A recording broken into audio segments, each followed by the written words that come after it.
में अमेज़ोन का seller account के ज़रिए से सिस्टम शुरू हो रहा है कि वो ऑनलाइन पाकिस्तानी अकाउंट बनाकर तो अपनी प्रोडक्ट को सेल करके तो अर्निंग कर सकते हैं। तो कि ये बहुत बड़ी नेमत साबित हो सकता है अपनी कमाई के पॉइंट ऑफ व्यू से।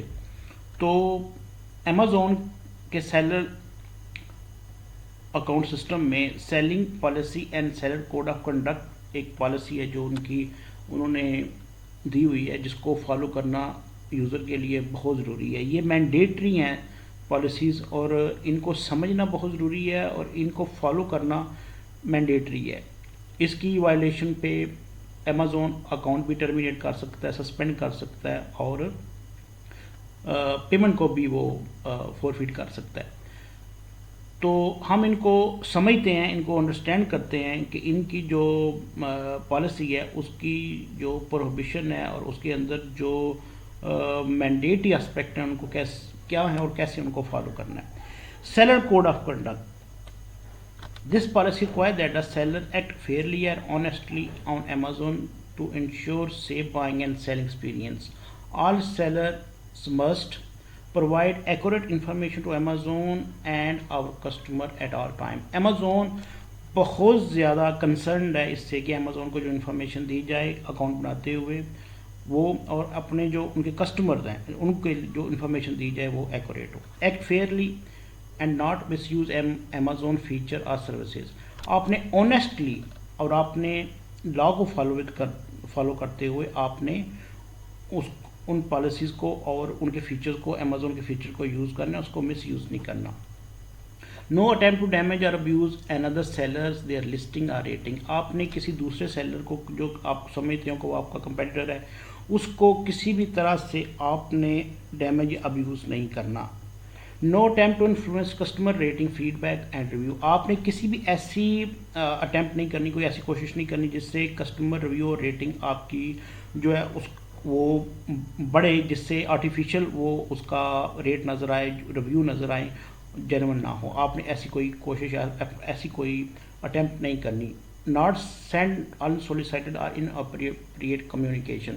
अपने कस्टमर्स को अपने Amazon कस्टमर्स को किसी किस्म का उनको अनविलिंग और इनअप्रोप्रिएट कम्युनिकेशन से कमिट नहीं करना। किसी भी ऐसी सिचुएशन में अगर वो रिपोर्ट करते हैं तो आपका अकाउंट जो है वो Amazon टर्मिनेट कर सकता है। Not contact customers except through buying sell messaging. ये जो सर्विस Amazon पे दी हुई है ये है मैंडेटरी, इसको भी आपने फॉलो करना है। कस्टमर को किसी और मेथड के किसी और जरिए से एक मैसेज नहीं करने, कम्युनिकेशन नहीं, कहीं जो Amazon ने सिस्टम दिया हुआ है कम्युनिकेशन का वो ये अडॉप्ट करना है। Not attempt to circumvent Amazon sale process. उसको Amazon के सेल प्रोसेस को अवॉइड नहीं करना, उसको किसी भी तरीके से अनलॉफुली स्टॉप नहीं करना और उसको सिक्वेंट नहीं करना।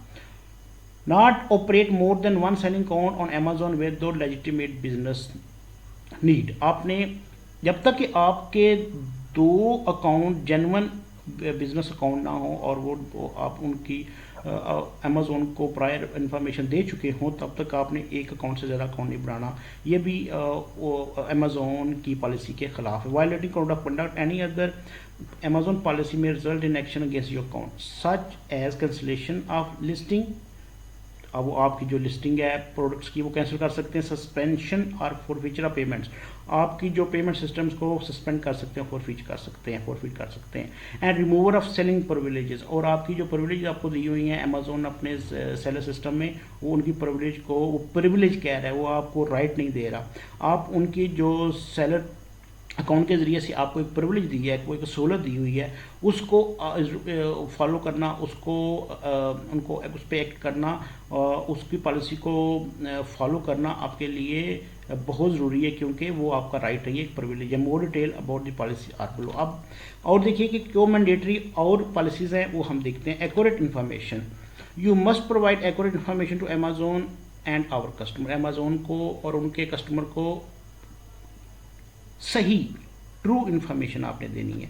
And update the information if it changes. और अगर ये आपने चेंज कर दिया तो उसको इन्फॉर्मेशन को वो प्रोवाइड करें फ़ौरन उनके कस्टमर और Amazon को। For example this means that you must use A business name that accurately identify your business.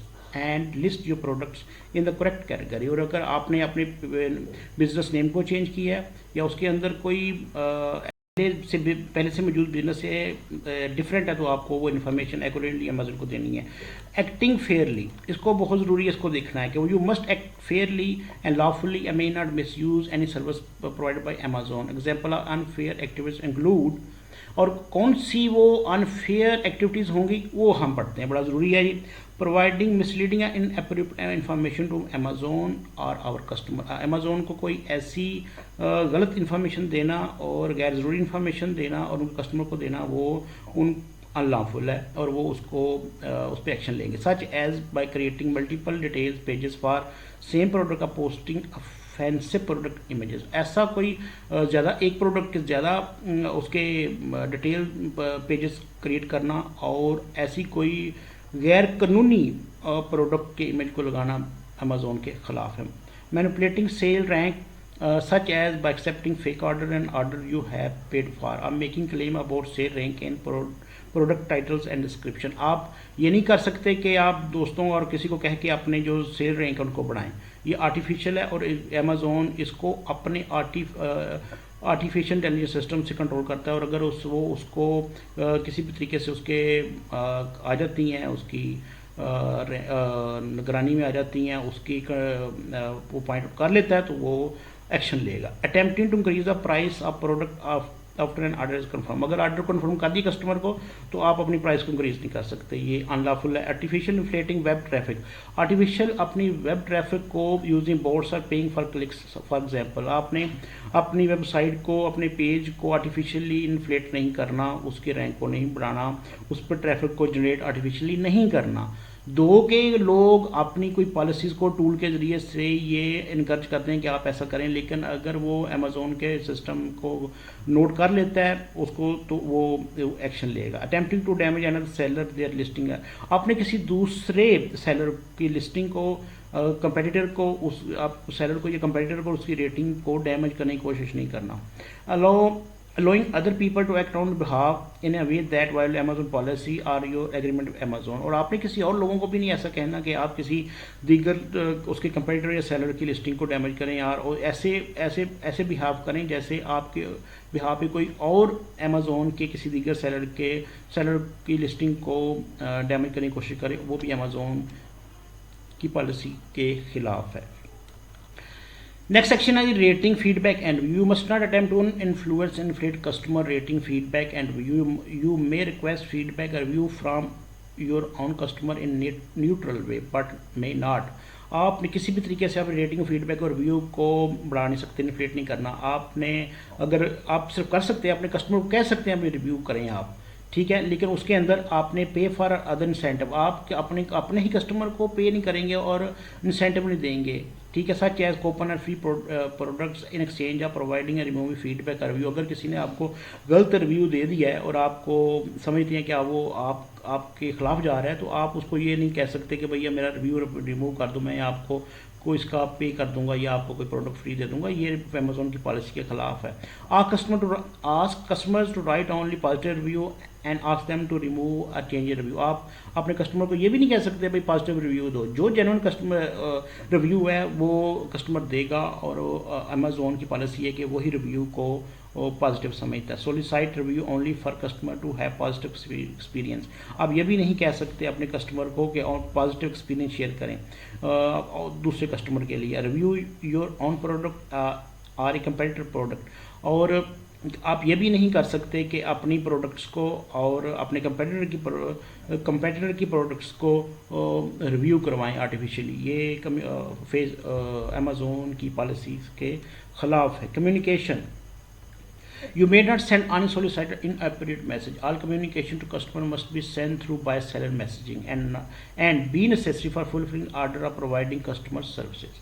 Marketing communication are prohibited. अब मार्केटिंग कम्युनिकेशन जो है वो मना है, वो उसको प्रोहिबिट करता है अमेजोन। कई किस्म के इंसेंटिव कई किस्म के ऐसे आ जाते हैं मार्केटिंग मैसेज और ईमेल आ जाती है कि अमेज़ोन की ईमेल ले ले और उससे आप लोगों को मार्केटिंग करें, वो अमेज़ोन उनको मना करता है, वो उसकी पॉलिसीज़ के ख़िलाफ़ है। ऐसे कोई भी इंफॉर्मेशन सिस्टम जिसके ज़रिए से आर्टिफिशियली कस्टमर से रब्ता किया जाए, वो तमाम के तमाम अमेज़ोन उनको अनलॉफुल करार देता है। कस्टमर इंफॉर्मेशन प्रोविजन में अमेज़ोन बड़ी ज़रूरी बात करता है और ये बहुत अहम है। इसको अमेज़ोन सख्ती से इस पॉलिसी पे अमल करता है। If you receive customer information such address और phone number to fulfil orders, you may use that information only to fulfill order, must delete after the order has been processed. You may not use customer information to contact customers except through buyers seller messaging or share with any third party. देखिए कि आपने अगर कोई अपने customer की information ले ली है, email है, उसका मोबाइल नंबर है या उसका ऐसा मैसेजिंग सिस्टम है जो अमेज़ोन के बायर सेलर मैसेजिंग से हट गया है, तो अगर उसके ज़रिए से आप फर्दर उसको कम्युनिकेट करते हैं, उससे को ट्रेड करते हैं, सेलिंग करते हैं, तो फिर वो अमेज़ोन के सिस्टम में आ जाता है और फिर सब्सिक्वेंटली पे होता है अमेज़ोन के सिस्टम से। तो फिर अमेज़ोन सिस्टम उसको अनलॉफुल करार देता है और उसको अपनी पॉलिसी के बारे में बड़ा सख्त है। आपने वो इन्फॉर्मेशन जब आपका ऑर्डर प्रोसेस हो जाए उसके बाद इन्फॉर्मेशन वो कहता है डिलीट कर दो, उस इन्फॉर्मेशन को फर्दर किसी और ऑर्डर के लिए, सेकंड ऑर्डर के लिए यूज़ नहीं करना। Circumventing the sale process, you may not attempt to circumvent the Amazon sale process or divert Amazon customer to any other website. This means that you may not provide link or messaging that prompt user to visit any external website or complete a transaction elsewhere. आपने Amazon के ऊपर से seller account बना के और अपनी product की selling करते हुए आपने किसी और वेबसाइट के ऊपर अपने कस्टमर को लेके नहीं जाना, उनको किसी और वेब के ऊपर रिडायरेक्ट नहीं करना और किसी और कम्युनिकेशन सिस्टम को यूज़ नहीं करना। वो अमेज़ोन इसके बारे में बड़ी सख्त पॉलिसी के अमल पैरा है इसके ऊपर। Multiple selling account on Amazon, you may only maintain one seller account for each region in which you sell unless you have legitimate business. Need to open a second account and all of your account are good standing. If any of your account not in good standing, we may deactivate all of your selling account until all accounts are good standing. Good standing means, इसको आप note कर लीजिए, good standing का मतलब है कि वो lawful create किए गए हों, उन पर कोई ओब्लिगेशन ना हो, उन पर कोई भी लीगल प्रोहिबिशन ना हो। अगर ऐसा है तो फिर वो अमेज़ोन उस पर एक्शन लेगा। अगर आपने एक से ज़्यादा अकाउंट बनाया हुआ है और बिजनेस अकाउंट और लेजिटिमेट बिजनेस अकाउंट बनाया हुआ है और वो फिर legitimate business account good standing में हो, और अगर वो ऐसा नहीं है तो फिर वो सेलिंग अकाउंट डीएक्टिवेट कर सकता है। Example of A legitimate business justification include you on multiple brand and maintain separate business for each. अगर आपके ज़्यादा ब्रांड्स हैं और आप और भी सेपरेट बिजनेस करते हैं तो फिर आपके ज़्यादा अकाउंट हो सकते हैं। You manufacture goods for two distinct and separate companies, आपकी दो कंपनी हैं, ज़्यादा कंपनियां या उससे ज़्यादा है और वो सेपरेट प्रोडक्ट बनाती हैं। You are recruited for an Amazon program that requires separate account, या ऐसा कोई अमेजोन का प्रोग्राम दिया गया है जिसके लिए सेपरेट अकाउंट चाहिए तो फिर आप सेपरेट अकाउंट बना सकते हैं। अदरवाइज आपको नया अकाउंट दूसरा अकाउंट बनाने की प्रोहिबिशन है, अमेजोन इसको अलाउ नहीं करता और ये अनलॉफुल करार देता है। Filing infringement notices as an agent or brand protection agency. Amazon understands that many brands may choose to have brand protection agencies as agent reporting intellectual property infringement on their behalf and accept submission from authorized agent. However, Amazon does not permit individual with active selling account to file infringement notices as an agent of a brand when filing of those notices could benefit their own selling accounts. अगर आप दो case को under करता है intellectual property के इन्फ्राइंगमेंट के right को, और वो इंटेलेक्चुअल प्रॉपर्टी के राइट को उसको ड्यूली लॉफुली उसको रिस्पेक्ट अंडर करता है, तो अगर आपका इन्फ्राइंगमेंट नोटिस के पीछे ये इंटेंशन है कि वो आपके अकाउंट को फ्लोरिश करे और आपके अकाउंट को वो बेनिफिट पहुंचे, तो फिर वो ऐसे नोटिस को, उसकी फाइलिंग को अनलॉफुल करार देता है और उसके ऊपर वो एक्शन लेता है। Any seller filing notice such an agent to benefit their own status as an seller may have their selling account terminate, और ये कहता है कि उसका अकाउंट हम टर्मिनेट कर देंगे, अमेजोन उसका अकाउंट टर्मिनेट कर देगा अगर ऐसे सेलर का कोई नोटिस फाइल करता है जिसपे उसके अपने प्रोडक्ट को, अपने अकाउंट को बेनिफिट पहुंचता है तो वो उस अकाउंट को टर्मिनेट कर देगा। इंटेलेक्चुअल प्रॉपर्टी के पार्ट पे बहुत ज़्यादा इसमें आप ज़रूरी है कि अगर ऐसा कोई आपको इवेंट, ऐसा कोई अकरेंस होता है तो आपको अपने लॉयर से डिस्कस करना बड़ा ज़रूरी है। यहाँ पे इंटेलेक्चुअल प्रॉपर्टी कोई इन्फ्रिंजमेंट को ज़रूरी है कि आप अपने इंटेलेक्चुअल प्रॉपर्टी के कंसर्न लॉयर से डिस्कस करें और उसके बाद आपकी उसकी इंस्ट्रक्शंस पे या डायरेक्शन के ऊपर कोई नोटिस फाइल करें। अदरवाइज आपका जो नोटिस है, अगर वो if their notice you are filing infringement notice may amount to benefit your own account, तो इसके ऊपर अमेजोन की पॉलिसी बड़ी सख्त है, वो आपका अकाउंट टर्मिनेट कर सकता है। और वो इसके ऊपर वो बड़ा क्लियर है कि ऐसा कोई भी infringement, intellectual property infringement notice जो अपने फ़ायदे के लिए हो और वो बायस्ड हो, प्रेजुडिस्ड हो, तो वो उसको अकाउंट को टर्मिनेट कर देगा। Thank you very much.